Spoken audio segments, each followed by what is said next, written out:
Kailangan po, minsan-minsan treat nyo po sarili po ninyo. Okay lang, i-minding yung social media. Okay lang naman, pinaghirapan niya man, di ba?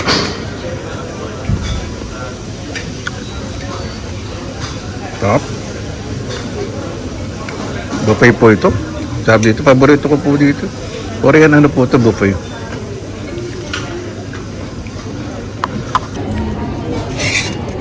Lagi pong ano, puno po tao dito. Top. Ito isa sa paborito ko, yung dim sum, fried dim sum. Dali. Ito. Kaya pa mga kabayan ng buffet. Napakarami hanggang doon. Pangatlong balik ko na po, chicken, beef, sa pakwan. Hindi pa ako maglakay, syempre. Nakakatuwa yun. Pag na-shopping yung robot, ayan, gawin na sa kalsada. Sa mga online shopping po, grocery. Ayan, dahil weekend, kailangan po talaga minsan magpahinga. Ito po tayo sa dagat. Ito po yung isang klase po ng park na kung saan inaayos po ng gobyerno para po sa mga tao, libre pong puntahan. Merong grilling place, fishing place, camping, marami pong activities, lalo na po sa mga bata. Meron pong mga sports place, sports spots. Meron po ng mga volleyball, beach volleyball. Marami po merong mga outdoor activities. Siyempre sa mga nagpapasosyal at nagmamayaman, mas marami kang kaartehan. Tulad po niyan, yung mini place po na yun, parang carnival. Entrance po dyan yan. Pero sa doon, wala. Siyempre yung mga ganyan, kailangan po ng maintenance. Hindi naman po ganun kamahal. Hindi ko alam kung may entrance. Walang entrance, pero dun sa mga Chubibo may bayad. Dami tao, sarap tingnan kapag warm po talaga yun pag summer. Ayan, meron pong activity dito, hindi ko po alam kung ano. Kaya pala maraming tao. Yan po natin. Narinig ko ng puro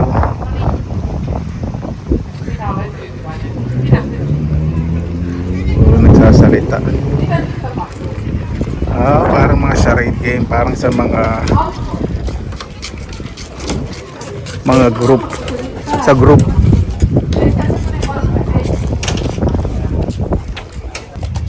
Okei, nyt me aloitetaan. Päästä kädet irti kaverista. Kotissa. Hindi ko po alam kung ano po. Red Cross activity. Pieni lankavat. Parang safety measures activities. Iba po. Pyöreällä liikkeellä. Ito po. All together.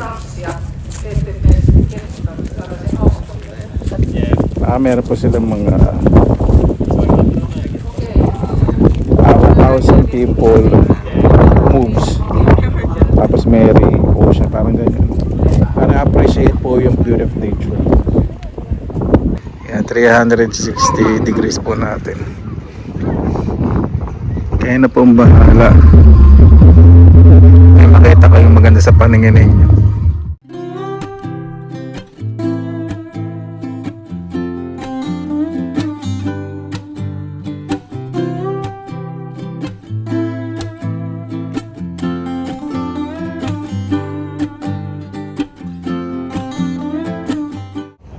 Hello, get up go. I got you. Kapapalingan sila syempre. Papakot pa tayo mga Pilipino sa kayamaman. Yan, may mga nag-iihaw din po. Mas maraming naliligo.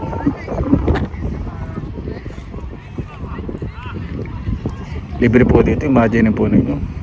Clean as you go. Kapag naabutan po ninyong malinis, iwanan nyo pong malinis, hindi nyo po dudugasan yung mga halaman at iwan ng mga kalat. Ganun po, hindi patigasan ng mga bungo. Yan, tingnan po natin dito sa Peach Restaurant. Merong ice cream o tea.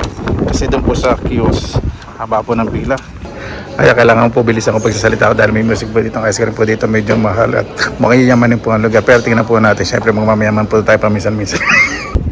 Doon po sa lighthouse na yun, meron din po doon parang bar. Mas maganda dito. Ay medyo pricey kung kapresyo dito eh. Yung view naman di ba? Alam po ninyo, dahil sa amin po dito sinasabing beach body. Hello, katawan kong bulusos. Asset ko po talaga yung chest ko malaki. Isa na ilang po.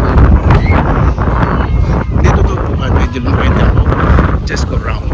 Nakikita nyo naman yung circle. Ayun po show. Siguradong pag siya na kung marami magdadamit dito. Siguro may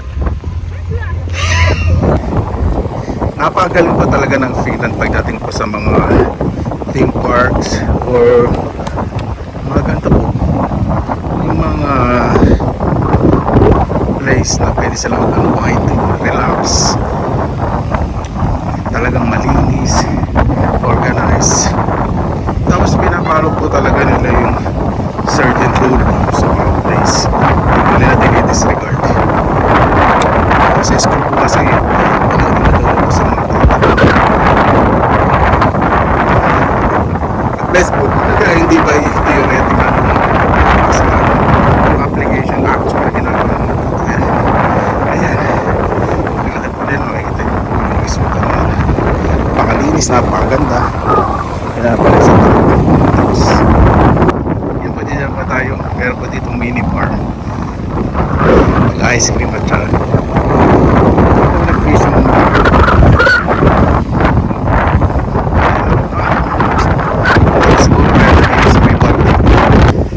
siya po dito. Double maintindihan nyo naman kasi seasonal lang naman po ito.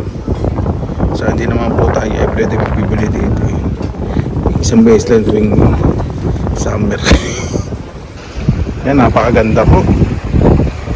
Hindi na po akong model. Iced tea po gusto ko eh, wala, ubos na daw. Bayan na, haba na summer eh. Hindi nag-stock mabebentang brew. Walang mahuling isda ngayon kasi warm. Tingnan natin. Hindi pa po gano'ng kainit ang tubig, medyo malamig. Hindi pa nagsasama. Kaya nakita yung nila yung kulay. Hindi ka lang nagkakaroon sa kwento. Hindi po po, sigurado ba yun? Oo. Sa natong dati ng ba naman, di ba? Juice. Yummy! Tsaka dito po, may malinis at maayos na CR, shower room, libre po, walang bayad. Talagang yung kuryente, tubig po dito, gobyerno po nagbabayad. At may time po yata hanggang 9 PM po yata dito. Hindi ba? Wait lang. Concentrate pa ako. Ayan pa diba? Hindi tinipid. Andun po yung shower. O, sosyal. Ito, tignan po natin dito kung medyo okay. Sana available ang iced tea. Ayan po mga kabayan. Dito na po tayo sa bahay.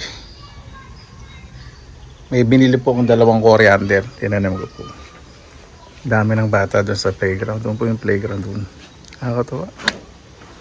Relax po, no? Ito po yung tananim po natin kahapon, no?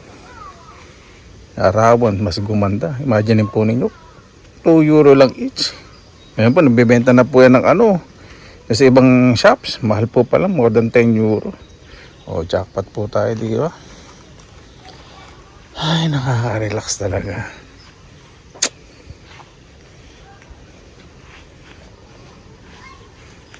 Sibuyas ko, tumubula to. Ganda. First time ko lang po nagtanim ng sibuyas dito sa labas. Dati po, laging nalalagay ko sa ano yan eh. Sa may paso, hindi naaarawan. Yan ngayon naaarawan. Kasi itong sibuyas binili ko po, shallots. Pang tropical na temperature. Eh ngayon sinubukan ko po.